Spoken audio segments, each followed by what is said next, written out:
Welcome everyone to the Vermin Sermon. Today we're going to talk about first Fast and Furious Crossroads. So, if you don't know, Codemasters a while back bought Slightly Mad Studios.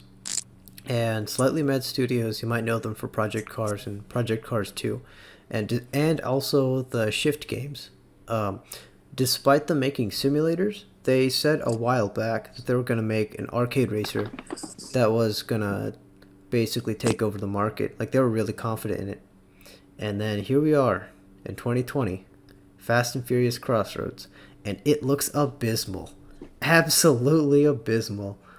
A lot of people talked about how bad the graphics were, and yeah, they're pretty bad, but I think what's even worse is the gameplay, from what I can see. And obviously, I haven't played the game. No one's played the game. But judging from what type of game it is, it's really, really mind-boggling. So I want to know what your guys' first thoughts are. Because, Stelio, if I'm not wrong, I was able to witness your initial reaction. Okay, so yeah, I've been pretty busy with actual personal shit with family and all that. But, Yeah. So me coming back and Dev telling me that trailer is the thing and me watching it fucking terrifies me. Because I thought Fast and Furious Crossroads was some fucking inside joke meme. Nope. Well, fuck Crossroads, what? I'm like, no, that's real, oh god, it's real, oh fuck. Yeah. It's terrifying. Oh, I felt a lot of things. It's quite personal. Say again, Soul? It's quite personal. The actual the trailers at first, it looks so bad. You think it's like some kind of punishment. Yeah, I it looks think so. graphically outdated. It does look outdated, but that shit has definitely been in dev way earlier. Yeah. It's not been finished until now. I remember hearing them talk about it since around I'd assume 2017. I don't actually remember for sure, but them talking about an arcade racer. It was around the time Payback came out, and it really looks like, you know what? I wouldn't even it would feel like an injustice to have it installed on your computer or game console. Let alone if someone gave it to me for free. I'll take that off my hard drive. It's so ugly looking. The actual gameplay, and here's why. Well, I wrote what one would assume that the target demographic would be different because, Fast and Furious and street racing culture. You look at the first three Fast and Furious games. Well, someone would assume that, Codemasters, and I guess Slightly Mad Studios, either one, are making a Fast and Furious game. They've made racing games before, so I'm going to assume that it's about street racing. Because that's what someone would assume, but it's not. Yeah, what is it? Not just that, it's Codemasters, so the horrifying thing is, shooting McGavin fucking weird game it's gonna be. It probably plays decently because it's Codemasters, and that's Cody's, bro. We gotta Didn't Codemasters buy them only recently, so the game was already kind of made by the other team. Oh yeah, that's something to consider. Right, because it's 2 years prior to Div. No, but all Cody's. You see, okay, that's now since you have slightly mad. Oh shit, what was that? Yeah, I don't know what went on. Whoa, alright, so what I'm going to do is I'm going to temporarily, in the middle of this... That's so... Okay. Wow. The first ever episode when we have technical difficulties live. Alright, so we're going to go ahead and disconnect. Let's go ahead. I'm going to move you to a different thing. Alright, so while that is happening, I apologize for anyone's ears. We're gonna fix this. We're gonna fix it. We're doing it live. You know that who is it? Bill O'Reilly or something? Yeah. Yeah. Something like that. Wait, he says wait, I wasn't talking. Okay. So I'm gonna assume there must have been some other issue with this microphone. So I'm gonna Stelio, how about this? You help Soul out, and then God. I can keep on, what's it called? Oh, no, he's fine. Going on apparently about Fast and Furious Crossroads. Shit to RTX voice, and it went Ah, okay. Well, fun fact, people, Fuck if you it, don't no. have an RTX graphics card and you try to set it to RTX voice, sometimes it doesn't work. Sometimes it does not work. So, Oh man, that freaked me out. That's fucking loud. yeah. Oh, and if anyone's expecting me to update to edit this, no, that's not happening. No, that's not happening. This isn't gonna get edited. Nope. I Hell cannot be no. bothered. The viewers are along for the viewing experience. Which Yes. Is Okay. Wow. It's here. It is again. of my earphones. All right. So I'm gonna suggest to you, perhaps, restart your audio devices because there is a loud, piercing noise, and perhaps we can fix this while this is happening. So, while that happens, well, it had to be this episode, didn't it? Let's just go right back to the old Fast and Furious Crossroads. So, while that's happening, Yeah. you see, I don't think the developers really care too much about the target demographic or anything. To me, it's so obvious that the whole point of what they're doing is to make money off of it. They got the licensing, they got the license, and now they're gonna make money off of it. That's it. The game it's not trying to really be something special or unique. All it is just a way to make a quick buck, and yeah, there's nothing else to it. It's just I really have no expectations for this, and I'm surprised that anyone would either. Really surprised. Such a bizarre. All right, so you're back. Okay, you seem to be better. Let's not jinx it. Oh man! Okay. Wow. I think I know the problem is RTX voice. I'm deleting it. Okay. Delete that later. We don't want to, something else to happen. Okay, Yeah. so I what don't were you want it to guys? get angry. Okay, what are you guys on about? And what did I miss then? We were talking about just more on Fast and Furious Crossroads and how I think that the reason why it seems so out of touch is that they probably just tried to get the license. They got the license, the Fast and Furious license, and then they're just going to make money from it. Like, it's really a product. It really is, I bet Universal saw this as an investment, not as a, no one in the process of this thought, let's make a really good racing game so that people can enjoy it. I really don't think so. I don't think that was part of the process at all. So that's that. And if anyone, for whatever reason, just has self-loathing, you can buy this August 7th. If Self-loathing. Unfortunately, I think it's gonna sell a lot because of the name. Yeah. And thing is, I probably wouldn't mind trying it if the gameplay was good, but it looks utter crap. The voice acting is cringy. Yeah. It seems like, I think I saw someone say they only spent it on the actual license and the actual actors, so everything else looks like shit. Yeah. Look, maybe if it's on my Samsung, it's probably good as a mobile game, but not as a desktop game. It's 2020. It's a mobile game. It does kind of remind me of mobile games. Like, it gets I feel like that is the best insult you can ever give. Your game deserves to be on mobile. Yeah. Yeah. I think as a mobile, there's some decent looking games that even destroy this. The thing is, That's a lot true. of these mobile games would be fucking bangers if it wasn't for the ad model they have. Like, I think you can buy no ads, but some of these games it's like, damn, I will pay money for this. Yeah, it's I remember Need for Speed. If I could have it on desktop. What's it called? Most Wanted 2012. I didn't like the base game, but I got the mobile game. It's normally like $3 or something, and I got it for 99 cents because why not? And it was not even genuinely. I enjoyed it more than the desktop game. And I know that opinion is gonna ruffle some jimmies, but that's just the truth. It wasn't amazing, but it controlled half decent for a mobile game, and you paid money, and there's no grinding, there's no microtransactions. According to memory, there's some good progression, and that's it. It was just a game, just a mobile Need for Speed game, and that's how they should have done it. I cannot stand No Limits. I can't stand it. But then again, I can't stand the majority of so-called mobile games anyway. So that's that really. I just No Limits. I just can't play No Limits. It's not very exciting.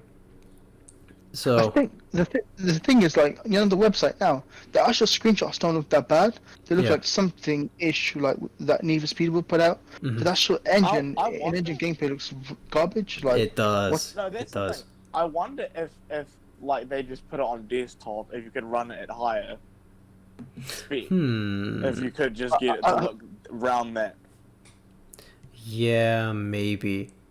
some ways, That's interesting. no, I didn't think about that. it kind of That's why graphically, when it comes to all that shit, the PS2 to like PSP leap is insane. Like those are legitimately just console ports on handheld.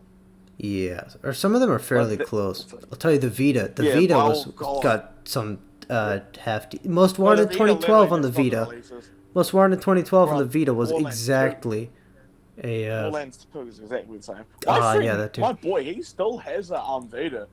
Like I'm going over to his in like a couple of days. I'll see if I can get some like because I think he has Most Wanted 2012 on the fucking Vita because there's not a lot on the Vita. it's Yeah, pretty good in there, man. yeah. I'm not a huge fan of 2012, but as a portable game, I think it's fair. It's decent. It's pretty rare too because not Yeah. everyone has a Vita. They didn't do too well. Yeah, that's true. But Which I'm surprised by, kind of. But you know what? Burnout Paradise Remastered, when it comes out for Switch, that's going to be the mobile racing game. That's it. There's no other competition. That's it. You're done. My personal opinion, but man, I'm actually seriously considering overpaying for Burnout again. I really am. It's unhealthy. That's a lot of money. It's a lot of money. I think they get enough experience. Oh yeah. And the thing is, the game looks better than Crossroads, which is like a game that's over a decade newer. Yeah. And voice correct there. and the CEO said like a few years ago, like it'll blow Need through like the water, but it doesn't blow anything out the water. Even Need for Speed looks better than Crossroads. Bro, You gotta admit it. Even The thing Payback is- is better, and that game Yeah. crap. Yeah. You know, interestingly enough, I returned to Heat for I just wanted to just return to see what I missed. Well, I didn't miss anything, but you know, cruising around, I forget how good the sense of speed is in Heat. If there's No, that's the one thing, good, like one of the No. one of the good factors of it, the sense of Yeah, speed. no, on the implied, I was like, yo, that looks great, actually. Yeah, But I'm just it actually was a bit fun, but the rest of the game isn't there. That's the thing.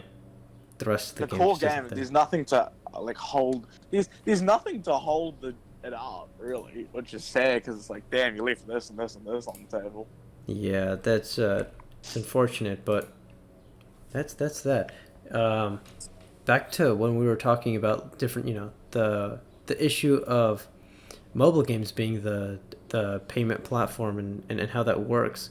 Interestingly enough, not a mobile game, but Trackmania. The next Trackmania game has 3 different packages, and ways you can kind of experience the game and buy your way into different content. So now I have never, besides playing it at a friend's house, had a Trackmania game. So first I'm going to ask you guys to kind of familiarize me with, sort of what to expect and how this might be different from what normally happens. Ah, I should have got Harry on because I'm not the biggest Yeah, I don't know anything about it either, mate. either. Yeah. I remember when I played it, I fucking thoroughly liked it because what I did was I downloaded all the mods and shit for fucking Hot Wheels World Race. Yeah. That was fun. They literally play like a Hot Wheels track because of how the game works. Yeah. God. Yeah, no, the Sounds gameplay That's is what fun. had more people with it. I heard from someone that they used to have a lot of free Trackmania games. I know some of them are free. I know some of them are. That's all I know. I know some of them are free and some of them you have to pay for. That's the full extent of my knowledge, aside from a general idea of the gameplay. And this, what they're announcing of how these different ways of getting to the game, it seemed to have upset some people, and so reasonably there's a reason behind it. But let's get through it. So starter access, the game's free and has 25 single player races. You get multiplayer events. You can race on user created tracks. This is interesting. You can try the track and replay editors. And then the Nations League is available for casual competitions. Standard access, you get this track of the day selection thing. You get full access to track and replay editors. You can participate in daily competitions and whatever. That's $10 each year. Club access, you can join clubs to get exclusive content and things like skin customization, special campaigns, whatever that means. Online rooms, training tracks, competitions. You can create clubs to share stuff that you make. You can participate in the Open Grand League, and you can qualify for the Trackmania Grand League. 1 year of that is $30. 3 years of that is $60. So, without thinking too hard, what is your gut reaction to how they're pricing it? Oof. I feel fine by it, but maybe that's because I'm not like You're not like too into it? original Trackmania player. Yeah, that's the thing. Because I feel like if you're been with that series for how long it's been around, and like this happens, you feel like you got slapped a little. Yeah, perhaps. Just because you're used to like this. I think they're trying to capitalize on microtransactions and the games of a service in it. That's taking everything they can do to get extra cash out of you. I agree with the lives. Old mobile game. Maybe I'm not saying they're bad for doing it. I'm just saying they're probably just maybe following a mobile trend, because a lot of games now, like in mobile, you have to pay for certain things in games, in it, and I guess they're trying to do that. Yeah, I can agree there, but they didn't necessarily confirm any microtransactions yet. But I do get I get the spirit of what you're saying. Microtransactions, that makes sense. Yeah. It's kind of like that. That makes sense. It's the spirit of that. Yeah, kind of. Here's this thing, but we're gonna provide content for it over time, and you can pay for that. I'm not so sure if getting this for the club access for 3 years would be a wise idea. Because how do you know if people are still gonna be playing it 3 years later? Now, granted, I don't know. I'm not the fan base. I haven't been part of it. I'm not part of that community. So maybe I'm wrong. Maybe that's completely reasonable. Maybe people are still gonna be playing. I guess you could make the assumption that if you're dedicated enough to spend $60 on it, US dollars, for 3 years of club access, then the other people spending that would still be playing that till that point. If you're extreme enough to pay that much, that means you're probably going to be dedicated. So if enough people have bought it, then they're probably going to stick with it. Honestly, for me, I don't care a whole lot. Mainly because I haven't been a huge part of the series. But starter access is free, so I might as well just try it out. See what it's about, and maybe I'll end up getting standard access, although I probably don't think I will. It's just weird, like $10 annually, like a subscription. I know a lot of games do that, but that's not the standard. So I think that's interesting. I know that a lot of people who are actually like big Trackmania fans aren't huge fans of that. So if I can make a guess, this might not be the right move, just because they are, That's so hairy. He's not doing what they I don't want. want this. Yeah. So like the more, if what you're doing is not helpful to your core fan base, then it's probably not a good idea. I'm not that's sure. The one. That's always the one group you need to appease. The people who will buy this game if it is good. There's these people who will be like, I like this game, I'd like if it was better, but will I actually buy it? No, the core base will always buy your shit. 100%, yeah. And, it doesn't matter if I'm okay with this, it doesn't matter if I like this or not. You need to focus on your core fan base. That's what actually matters. One thing that's a little bit interesting, Starter Access, the free one, lets you try the track and replay editors. Whereas Standard Access, so $10 each year, you get full access. So what do you think that means? Full access. I think it's too early to tell. It really I have no is. idea. Like define full. Yeah. In this day and age with these games, full doesn't mean a lot. I'm assuming that you actually, just. go. Oh, sorry. I just assume that full access means to the full potential, whatever limit there is. But trying it might mean you get a certain number of tracks you can make per a period of time, or per however long you have your starter access. So maybe you can make 5 tracks and you can make 5 edited replay things, or however they're going to have things. And then maybe with standard access you get a whole lot more slots, or you can have infinite. Who knows? It's up to them. That's kind of interesting. I don't know. So now that begs the question. Let's say you do have 5 slots. Can you make a track? You make 4 other tracks. So you have your 5. Can you delete one and then keep making more? That is kind of what I think is sort of important.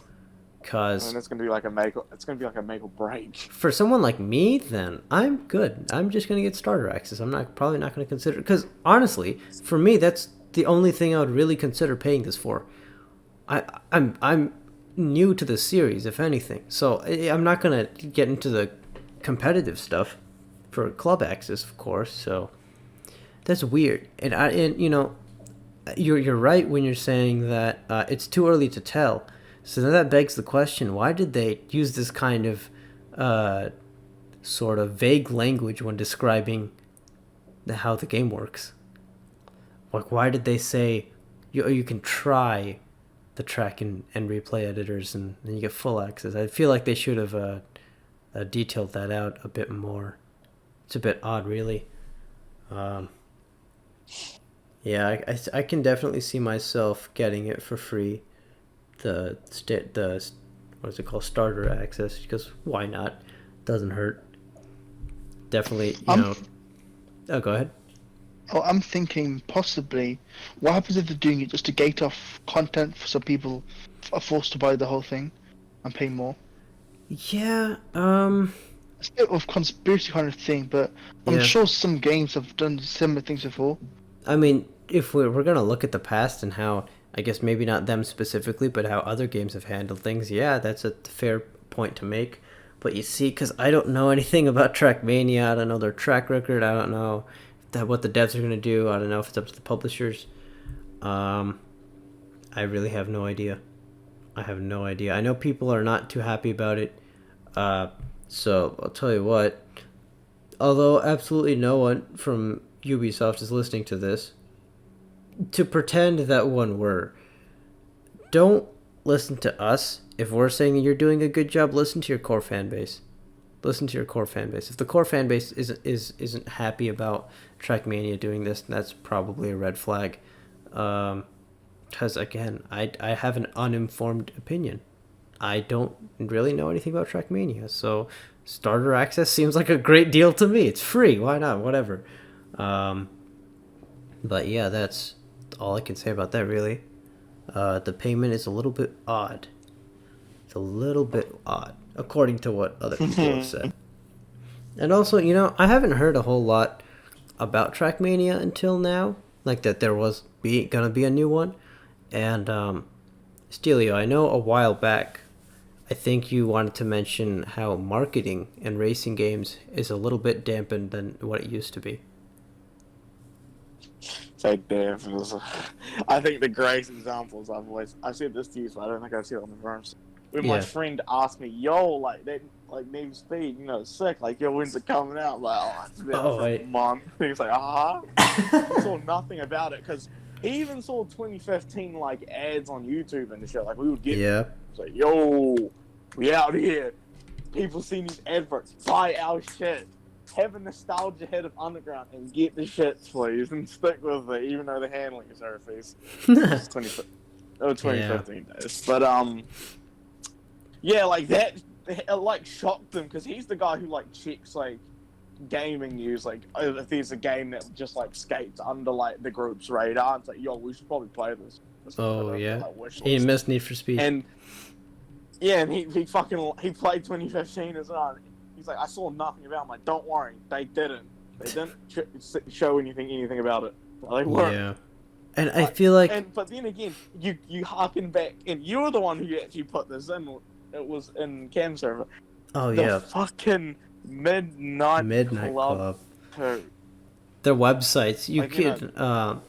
Rockstar still has the websites up for Midnight Club 2 and 3, and maybe the first one. It's a weird little interactive website. Everything it's you can click. sick. Like, it feels like they put a lot of effort into it. It's really bizarre. And also... It's really well thought out. Like, there's, like, secrets to click on, and you get, like, wallpapers and intro movies and shit, and it's like... Dude, there's a soundtrack in it. The soundtrack is in it. Yeah. Yeah, there's a jukebox where if you click on each city for at least Midnight Club 2, and even 3, you get to hear songs that would, like, play in that city. I think the coolest thing, though, is it gives you lore that's not even in the games. Yeah, there is. Man. Never knew about that. Like, imagine we read that and it gets taken down, and then, like, say, like, people who find Midnight Club later on, like, maybe through, like, their parent or their older sibling, they will never know that info. They won't. And unless we were just... That is interesting. That is, like, one of those things in history I've always thought of from, like, yeah, like, they always say, like, this and this got lost, like, these techniques or whatever got lost through history. We're the guardians of the Midnight Club 2 lore, boys. We're gonna do it. Yeah.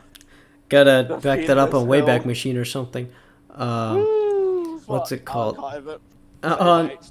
Save the HTTP and open it in brackets. Yeah.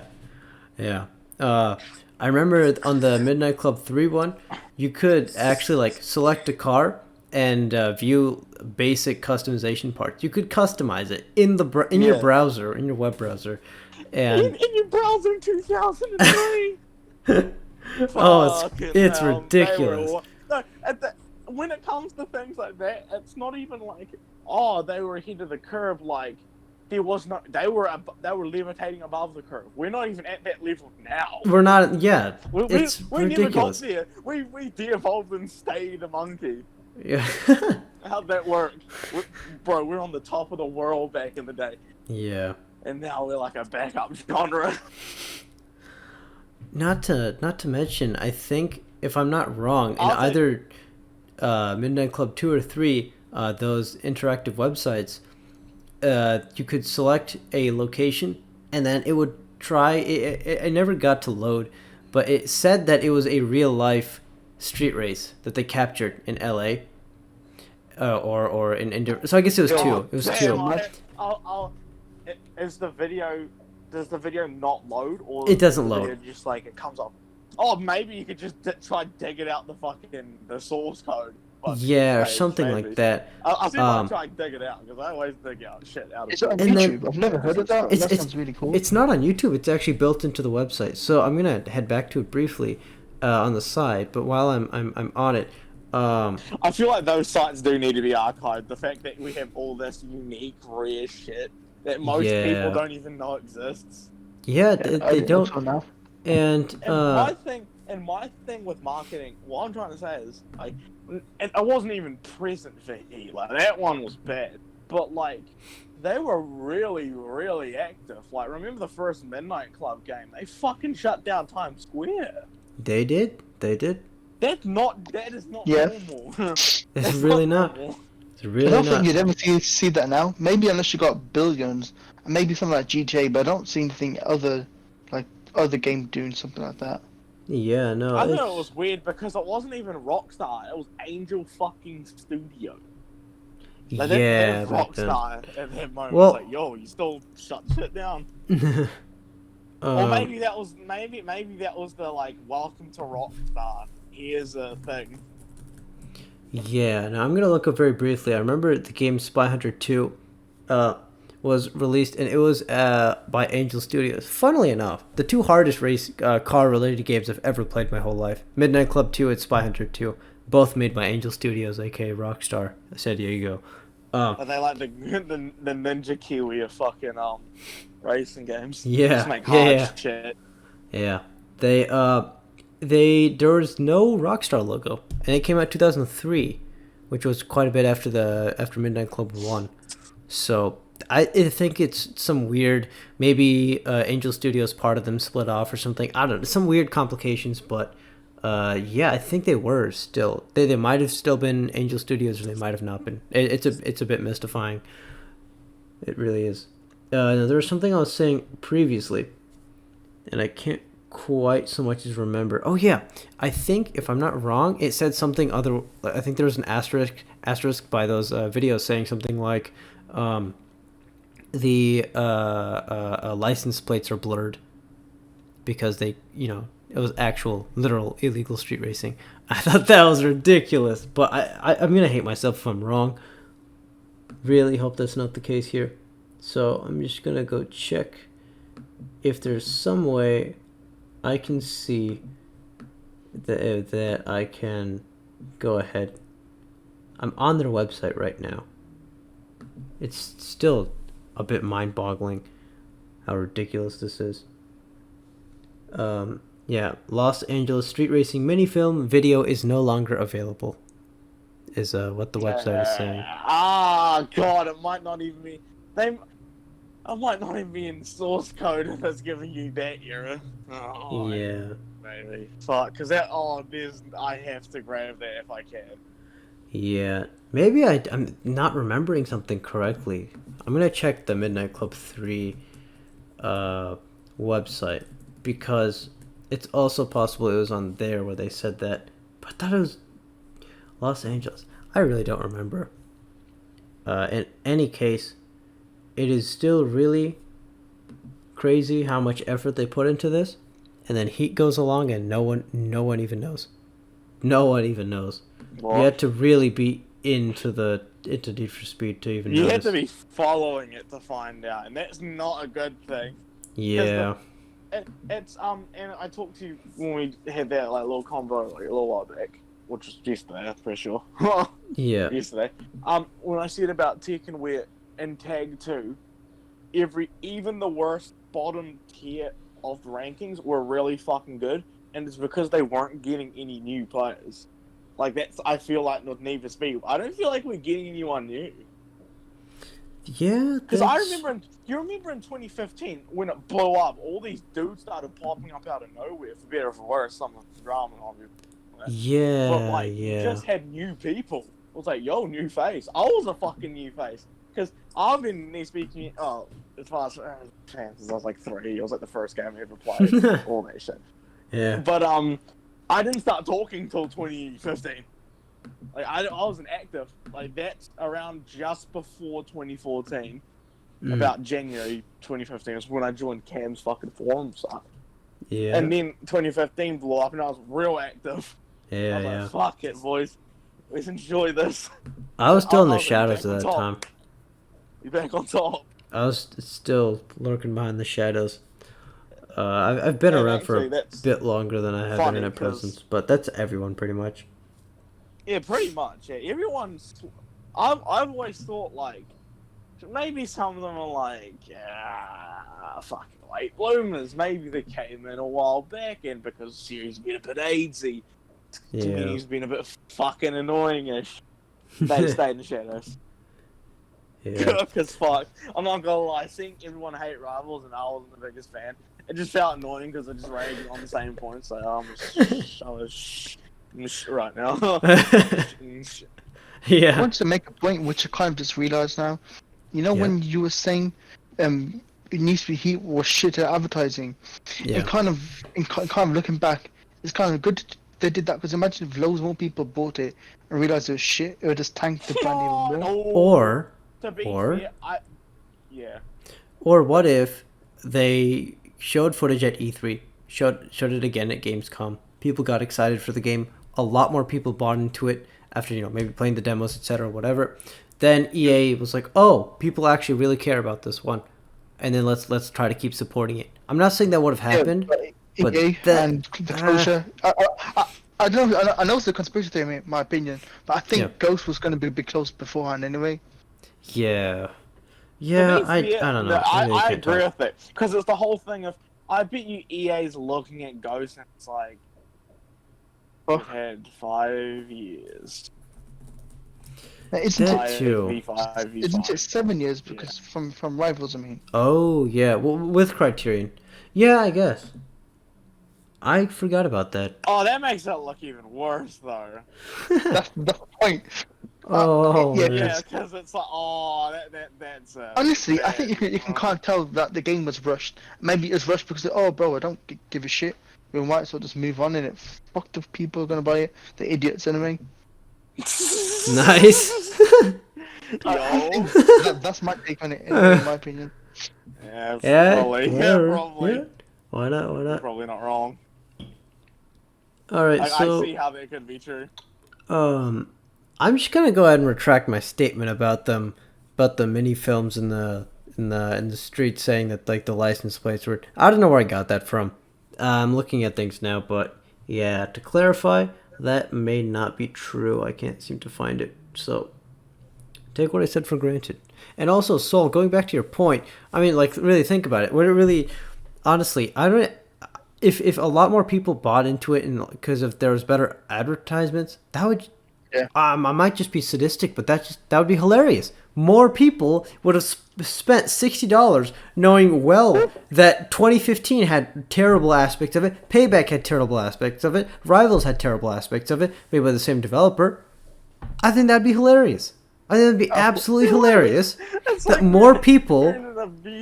What's that? What's that movie where the guy keeps on waking up on the same day? Groundhog Day. Is literally like that. Are they actually paying money?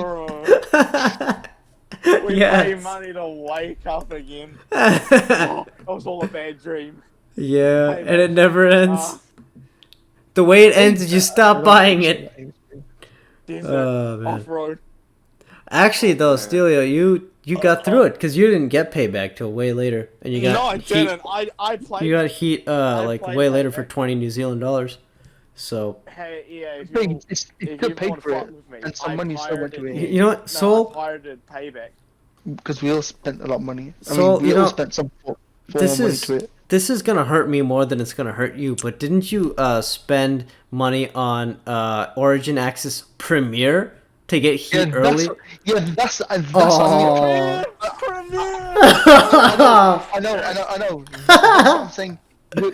I mean, I'm an idiot for doing that in retrospect. I would never have bought it that. But hey, what I knew now. But I'm saying, I know you got it a lot cheaper, but you still needed your fix. Money in their pockets. Yeah, but And hey, you know what? Honestly, there was no like way of knowing how bad it would be at that point in time. And I know I'm still stupid. Like, but hey, Soul, you could have got Access Basic. And you wouldn't have had the full game, but you would have like tried it out and stuff. Now here's the thing: you couldn't have told. No one could have told because other than but not only that, but other than PvP, other than like a really lacking endgame, the other issues are present but somewhat minor, right? You couldn't have fully known ahead of time, but still, man. But hey, you know what? The whole point is you did that, you got burned, and now we grow. We grow as a community, and I'm getting the next game on Black Friday when it's on sale. And you know, I want to make this. An expectation for it. Yeah, I have no expectations, and I want people to hold me accountable. Okay, point me to this episode if I end up buying it full price. Because I don't want to make the same mistake again. Really, don't want that to happen. And Soul, my gosh.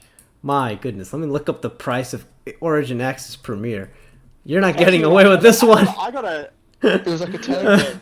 Oh man. Also, actually, the only reason why I got that was because remember they was meant to give for free or something like that. Yeah, and because they didn't. So many people, because there's so many people, it took like a month for some people to get it. So I said, "F it, I do like what's there. I might as well try it and not be capped." Oh no. Because you can't like experience the whole thing in it. Okay, so did you get the? Sorry, go ahead, Celio. I have an interesting thing. It's about to be sure you're like looking at the price for that. Yeah. How much do you think and let's just say from Rivals onwards, from like the current gen to now, how much money do you think you guys have given? And specifically, I mean EA. I can count. Yeah, I don't know. Because the thing is, I know I've I bought About 200, I'd say, ish. I bought basic to play 2015 early. Honestly, basic though, to play that's Heat early. So that's not even like I don't regret a single penny that I spent on 2015. I spent, thoroughly enjoyed. From Rivals to Heat, and this is counting the money that technically we just use all money. $88.13 US or 142 NZ. I think I spent over 200. 110 for I bought the deluxe edition in 2015 just because it was that high. Yeah, no, me too. Me too. 20 on Heat, and then I got a 6 for playing 2015 early, because that's how much the basic mold, and then for Heat. So yeah, I've spent 88 bucks 13 cents US. I'm fucking happy with that. Yeah, that's pretty good, dude. I'm kind of happy as well. I haven't lost that much. So the only time I really regret was Payback and Heat. Payback, yeah. I mean, I allegedly paid for Payback. Can't prove I did. allegedly. So, Sol, did you get the deluxe edition of Heat or the standard? I'm an idiot. Got the looks. Oh no! Oh no! Wait, I have to figure this out. I have to figure this out. Again, with that game, I'm kind of happy-ish because it put a decent amount of time in it compared to. Yeah. It still was fun. 30 hours. You know? Yeah. I love the cars. I love the customization, the sounds. The environment was pretty good. Sometimes the aesthetic was decent. Yeah. It's overall average, and I did put like 100 and something compared to 2015 where I got like for only 30 hours. And also in 2015 I only paid 10 for that, and the deluxe edition was £15. So yeah. It's just weird, man. Like I would say, as far as the deluxe edition goes, none of them are really worth it. But 2015, in my opinion, would probably be the one where you were worth it, because the nostalgia and the memories and everything would, like, I make sure they don't overshadow like how horribly that game worked and drove. Yeah, I'm not letting it go. I've been playing it recently, you know, like, I'm still having fun though. That's my thing. I find 2015 more boring than Heat. Again, that's just because that's fair enough. Yeah. The sense of speed in Heat is insane compared to.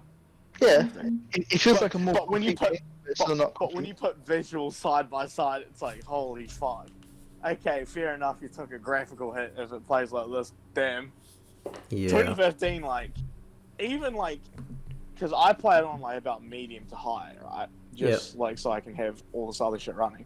Mm-hmm. But one thing is, when you do switch it like to ultra and all that, and you just pan the car around, it's like it looks beautiful. Nah, that plus reshade really makes it look like something else. Reshade just makes it pop. I was gonna say with stuff like the graphics, I think it's just because of the consoles, how weak they are. Like, do you remember when Cam did that video about 2015 development, and there's like a really nice screenshot of the game? Oh yeah, really good. It looked like 4K or something crazy like that. That almost like that screenshot nearly reminded me of the Unreal Engine 5 demo.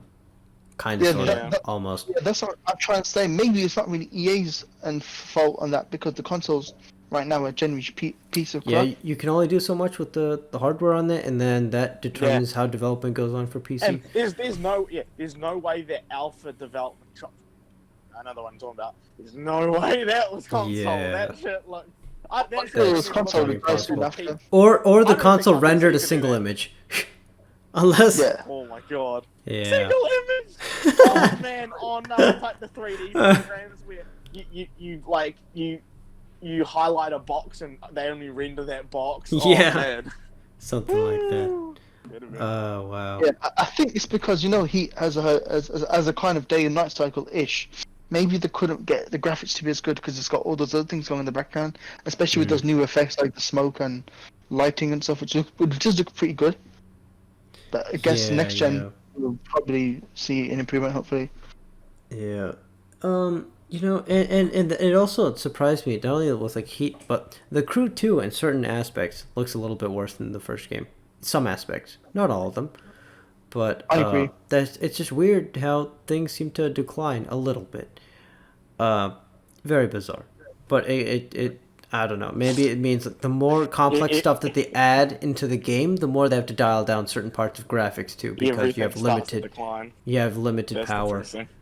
Yeah. Yes, especially when they have to fly over things and they have to change the whole map and all that kind of stuff. Yeah. I'll expand, well, because the Crew 2 recently added an update. I have a lot to say about this, actually. Their hobbies. What it's now is, in the game, there's basically some more endgame. There are 3 different types of hobbies. Racer, Explorer, and Collector. And I'll go through them. But one thing that's important is that it's for endgame. So I know a lot of people were upset that some of these are going to take a long time and that they can't get through them in a day. Like, why would you want for there to be content and then blow through it in a single day? Like, don't you want things to do? What? That was the one thing I thought was the funniest critique ever, because I thought everyone's whole thing was that there's nothing to do. Shit too quickly. Yeah. I thought that was the whole problem, that you do everything too quickly. If you can't do this within a short time, I like that. It's so absurd. It's something to work towards. Now, I do have a fair bit of criticism and some praise here and there. But I'll go through. Some of it was weird though. Some of it was like lose races and it's like. Yeah, that's odd. That's odd. So the collector path. It's a lot of basic challenges like getting certain cars from manufacturers, getting customization parts, putting them on, getting vanity items and clothing, activities like starting your engine in a certain place, whatever.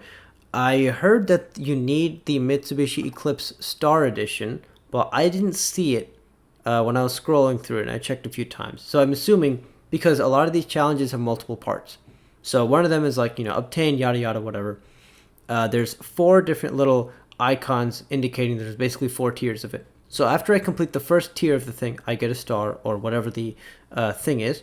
Then it goes to the next thing, which is grouped under the same category and type of activity. So it's possible that you do need the Mitsubishi Eclipse Star Edition, which, if so, then to complete the collector branch, you're going to have to shell out $15 to $20 on a car, US dollars.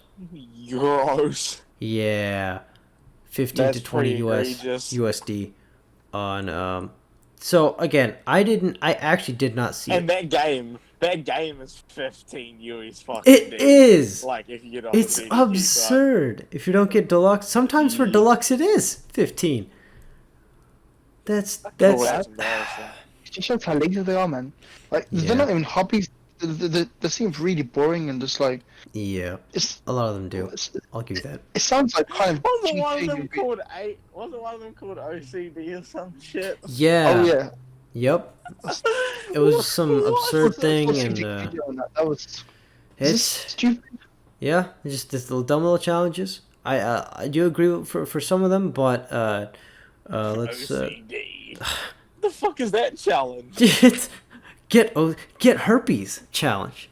Get 30 stars once you have HIV. They just put just do everything. It's like a whole completionist task set. Yeah, it is. Crash your car into the Hudson. Yeah. How many hours do you think it will take to finish all these challenges? Because it's I don't know. It sounds like a long time. These would take a while. Fucking tedious too. Yeah, for sure. So that's kind of they fuck you off.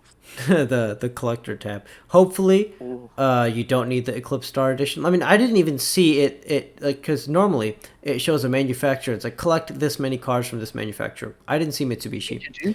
So, I'm pretty sure you do. I saw one video talking about it, but I can't remember which one. Yeah, so I'm assuming maybe it's one of the you finished the first one, which is for Nissan, and then the next part of that category isn't to obtain more Nissan vehicles, but to obtain Mitsubishis or something else, right? So I'm assuming I could have missed it, I'm assuming I could have missed it. I don't know if it is or not. I scrolled through them meticulously, so I couldn't find it, but it's some people have said that, so be aware of that. The Explorer tab, you do a lot of like mundane tasks in different headquarters, like the Air Race HQ, the Dirt Racing HQ, or whatever it's called. Photo ops, skill events. Notice there's things for reaching the top 1,000 in any skill, which is interesting. you finding different areas and visiting different places along the map, driving to certain places in a crew, things like that. And I wrote down the name of one specific type of event, but there are a couple of these. Travel from Dallas to New Orleans in less than 3 minutes with a street race vehicle. And I'm going to elaborate on what I think about that. Are there any thoughts you guys have about these types of challenges? Immediate thoughts? I think it's just all busy work, man. It seems like the devs have got bored of the game and just adding whatever crap they can think of in their heads. Perhaps, in my opinion, should work on the next game or do what else, because I'm not going to play. I'm not going to try it. It's boring. I launched the game so I could basically do research on this, and then I closed the game. How long did you stay in it for? Not that long. I just scrolled through them all, checking what was whatever, yada yada. I did not feel obliged to or obligated to go ahead and actually do any of these willfully. Maybe I will later, but it wasn't enticing enough, and I'll get to why. But the Explorer tab, I actually like the types of challenges in there. Some of them, when I mentioned travel from Dallas to New Orleans in less than 3 minutes with a street race vehicle, there are a lot of these really interesting and in my personal opinion, unique challenges where it's one of them was travel from this place to this place, either in a boat or a hypercar, right? So I also think that's really unique. Kind of gives you different options, and really, this is sort of the essence of the crew, like the last kind of fraction of the crew that remains in the crew 2. Some of these challenges are very similar to ones that you had in the first game. You would complete challenges to up a certain score, which when increased, it would give you more money every time you log in from faction spoils. So it really reminded me of those, and I really think that it sort of represents the crew kind of in its original sense. And then also, with do this in either a boat or a car. That also is a little bit with the crew too. I genuinely think that a lot of the things in the Explorer tab seem pretty interesting, and if they expanded more on that rather than the ridiculous stuff, then they would have had a good kind of chunk of end game. Reaching top 1,000 in any skill, that's interesting because, well, not everyone can win unless everyone does it and it's at certain times, and then it cycles through. So, for example, I get in the top 1,000, and enough people get into the top 1,000. Yeah, but the thing is, right? It makes it less so like a big competitive thing, and more so. I mean, I gotta get this shit finished. Like, I don't know. I would rather have a challenge that would be a bit harder than something like this. I have no doubt that it won't be that it won't be that hard to reach the top 1,000 in any skill. I don't think that'll be a big problem, but challenges like those I just think are a little weird to have on this kind of like a completionist checklist type of thing, especially when considered you put them right next to things like go to the off-roading HQ. Like, that is a challenge as opposed to reaching the top 1,000 in any skill. Very odd, but whatever. I don't care too much. The racer tab. A lot of these are winning certain races with certain specific cars, reaching target speeds while winning races and doing other things with that, reaching the top 1,000 in a summit, reaching a platinum in a summit, reaching a platinum rank in live battles, so PvP. And there was one event where you needed to beat someone online by 10 seconds. And I didn't see this one, which means I didn't unlock the prerequisite to it. So, beating someone online by 10 seconds, here's the thing. That could either very easily happen or never happen. That's it. It's luck. Because you could be playing with like some real hardcore sweats, and you know what? Whatever, don't attack me. If you enjoyed sweating on the Crew 2 PvP, do that. That's, you are your own person, whatever. That accomplishment. Yeah. Let me boast off you.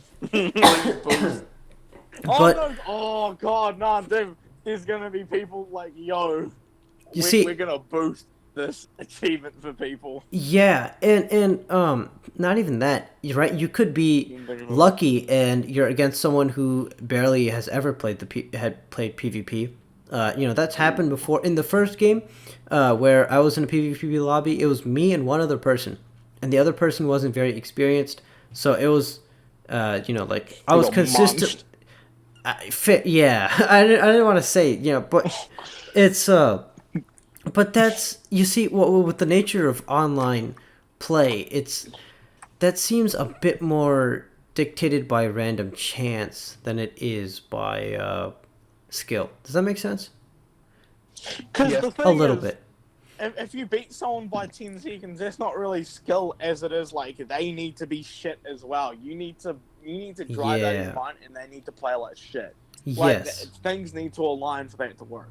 Yes. Like, Yes. I feel like skill would be like, finish this race in this amount of time, because Yes. you could have tested That's empirical. You can measure that. You can measure that, and some of those are the types of challenges. Bonga the fuck out of that and like boost it, because I probably would, to be fair. Like, fuck Hey, this. whatever. Who way. cares? Yeah. Thing is, right? You take like the 5 best, the crew 2 players, and if they're the only people playing, unless they do it on purpose, none of them are getting that achievement, because they're probably going to be really close to each other.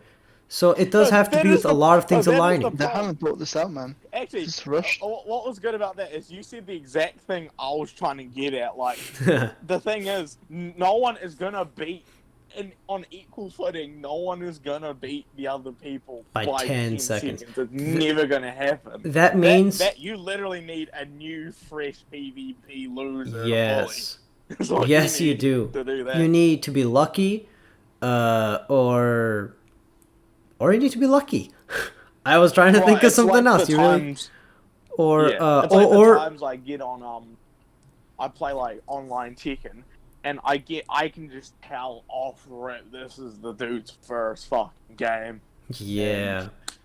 And I'm like, should I just go all out, or should I just humor this dude? Or sometimes like, styly moves, fuck it. Or I'm just like, okay, KO. So, okay, later. Yeah. The thing with this is, I just lost it. Wow. You brought up Tekken, and I started thinking about that, and I completely lost it. Wow. What was I gonna say? Yeah. About PvP, about gapping someone by 10 seconds. I really can't remember. I think the game is just, it's not there first of all with the PvP, and then they haven't thought to just put random match challenges, and then spoken. Oh, to be fair, here's one thing. We talk about PvP, is the netcode any good? Oh. Well, a lot of the races are non-collision, so it's not a huge issue. I think almost all of them. Non-collision. Aren't all of with them? extra filters and stuff, so like you don't get shafted by people who are really good if you're a noob and stuff, which kind of defeats the point of having all of these things in the list, because most people ain't gonna get them, as you said. It's all down to chance. Yeah. I remember what I was gonna say now. The thing with PvP, if it was so easily possible, that shows how unbalanced their own PvP is. For you to be matched with a lobby that it is not matched to your skill. It would really show how broken it is on their end. Fucking not match your skill. It's matched so you can beat them by 10 seconds or more. Are you playing people with feet? Are you playing cripple victims? Are you playing like crash victims? What the fuck? Yeah, that's what it feels like. Oh my god. But you ain't wrong. Feet. Like 10 seconds. Like 10 seconds a gap in racing. Give up. That's ridiculous. Imagine 10 seconds in like a professional series. You Oh, might get wow. fucking Yeah. If you're 10 seconds off what you're supposed to be, holy shit. Oh, Yeah. they kick you in like some of those F1 teams, or there's going to the law maybe a little, where like that your contract might be under siege because you in your contract you're supposed to finish third or second in this race, and you finished like a position behind. That is underperforming. Yeah. Like, yeah, for sure. Imagine it's fucking 10 seconds. 10 seconds. Oh my god, the crew didn't think that one through, did they? No, they didn't. They thought it was really like did not. hold the hard point for 10 seconds, which is normal. It's not beat someone by 10 seconds in a fucking car. No, it's so broken. To be fair, that would be like in COD. And to be fair, Yeah. here's the thing though.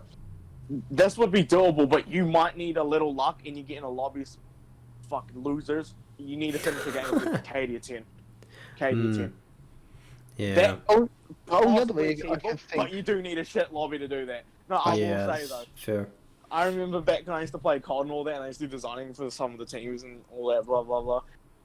Like my boys, sometimes if they were gonna try hit shots, they could just tell by the lobby, like, "Oh, we got a good one, boys. These guys fucking suck.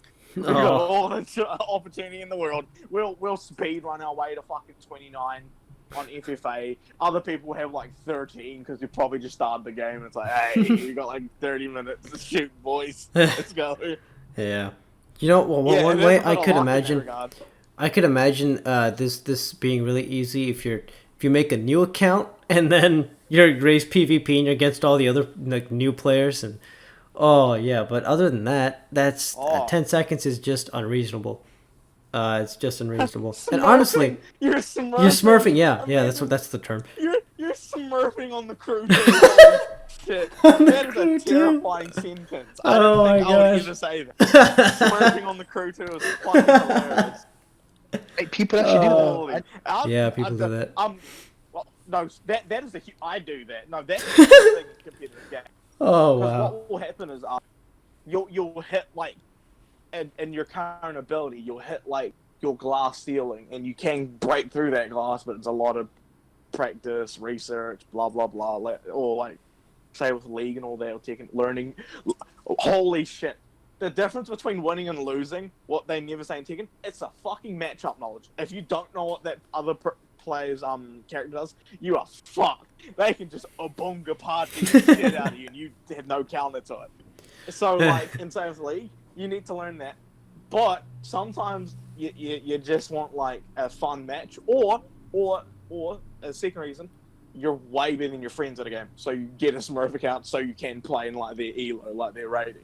And the funny thing is, League uses elo, and I remember when I started playing, I'm like, where have I heard this before? Oh yeah, I remember. Me and my friend have like, back when we were like 9 or 10, in the under 18s for like chess in New Zealand, we were like top fucking 20. Dang. Like elo, because it's a chess rating. It's like perceived ability. So like I was like, oh damn, perceived, because that's the thing, perceived. If you start inting your skull off, your elo drops and you get matched with fuck. Actually, wait, if they did that for the crew too, the easiest way to get 10 seconds, fucking lose a shit ton of races, drop your elo into the trash can so you're racing newbies and just 10 seconds easy. That would be, oh man. People are going to find greasy ways to get that easy.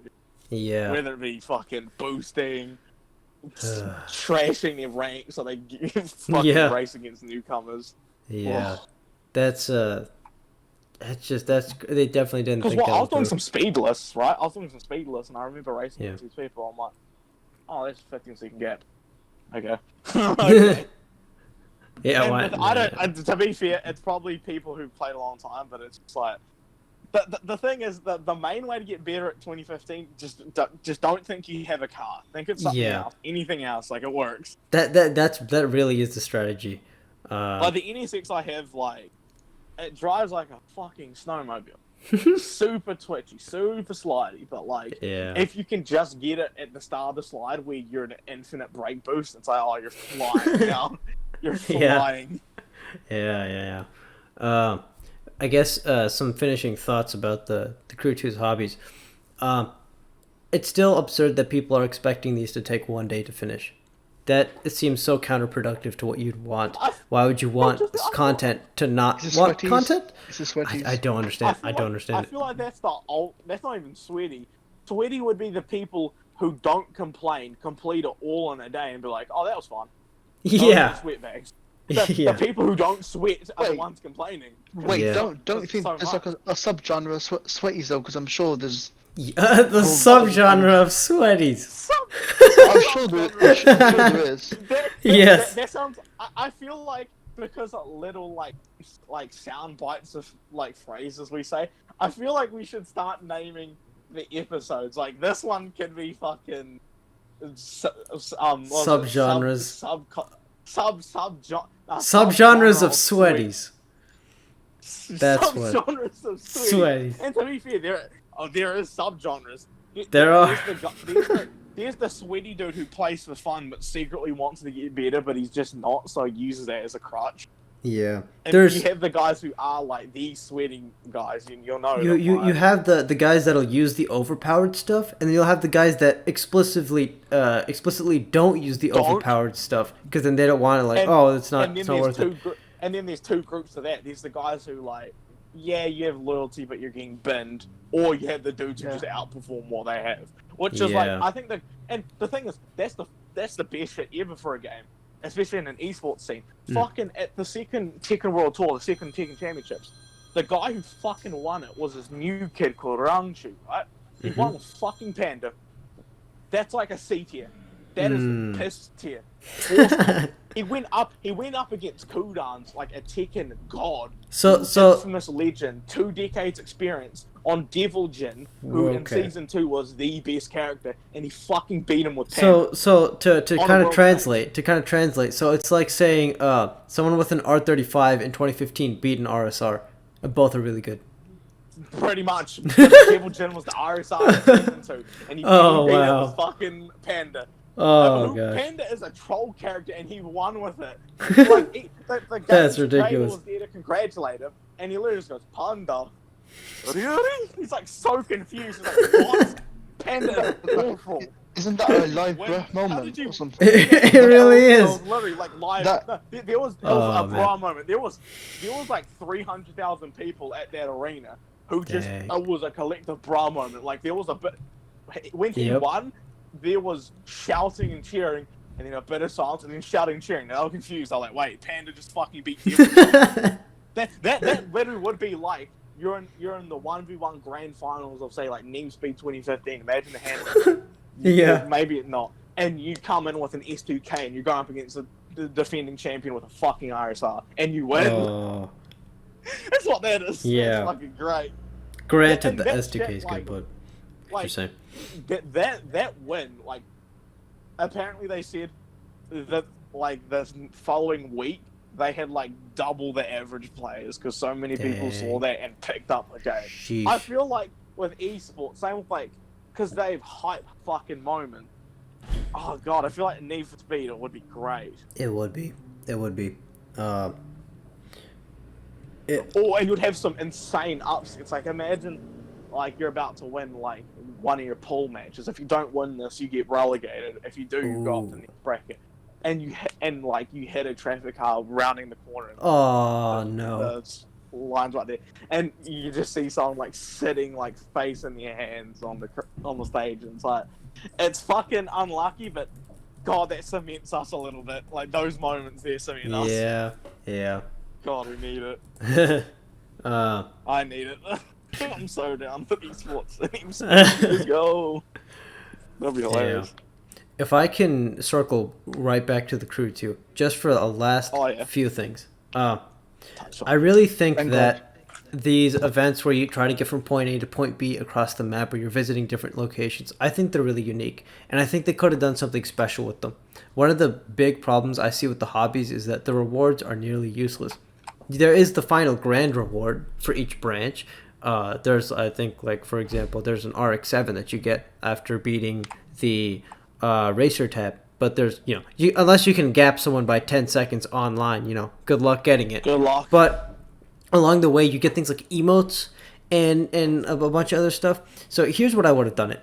A lot of the challenges, make them with doing stuff in a crew or races, whatever, or exploring different places and going from point A to point B. That's my personal opinion. And have them be like the challenges where you just equip a customization part give you 1,000 crew credits. Gapping someone by 10 seconds online give you 100,000 crew credits. Right? Each thing can give you currency. That would be awesome. That would actually be awesome. Like that's a fair bit of money. And you complete 85% of the path to get that car and the outfit. And then there you get one more crew credit reward for beating everything 100%. So you don't feel like you don't feel obligated. You don't feel like you're missing out. It's just an amount of money. Granted, a decent amount of money. I think that would be a fantastic idea. What do you guys think? I agree with that. That's good. I love that. That would have been... Like, it's extra incentive to play the game. Dude, I would have fully returned to play this game. 100%. Like, that would be a wonderful incentive, but because crew credits is there premium currency, or not even crew credits, cash, just normal in-game cash, I would probably have returned to the game. But they want to make money off of crew credits, off of microtransactions, so it's really unfortunate, but yeah, I was going to say one quick thing, I don't want to go into too long. Oh, yeah. Like the way they had the special challenges you had to do to unlock the cars in the crew too.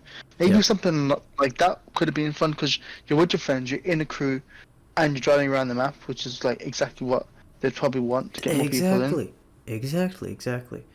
I just think it's really disappointing where they went with this. It had so much potential, and honestly, I might still do some of those Explorer ones just because I find them interesting and they seem fun to me, but we'll have to see. And one last thing, at least they're adding content. At least they're adding stuff for you to do after you beat the game. Technically, it's not I'll say that much. It's not really new To be content. fair, as far as racing games goes, this is fucking constant. Like, Yeah. I feel like you can't expect much nowadays. You can't really expect much, but I'll tell you what, an update with stuff to do is better than no update with no stuff to do. Think about that. Can't really argue with that. And I'm not gonna, to be fair. I agree. Yeah. Yep. Give me something, you fucks. So I think on that note, we're gonna end it off here. So please, if anyone's watching, leave a comment. Tell us what you want us to talk about, and if not, you don't have to. That's fine. And we will see you guys all in the next one.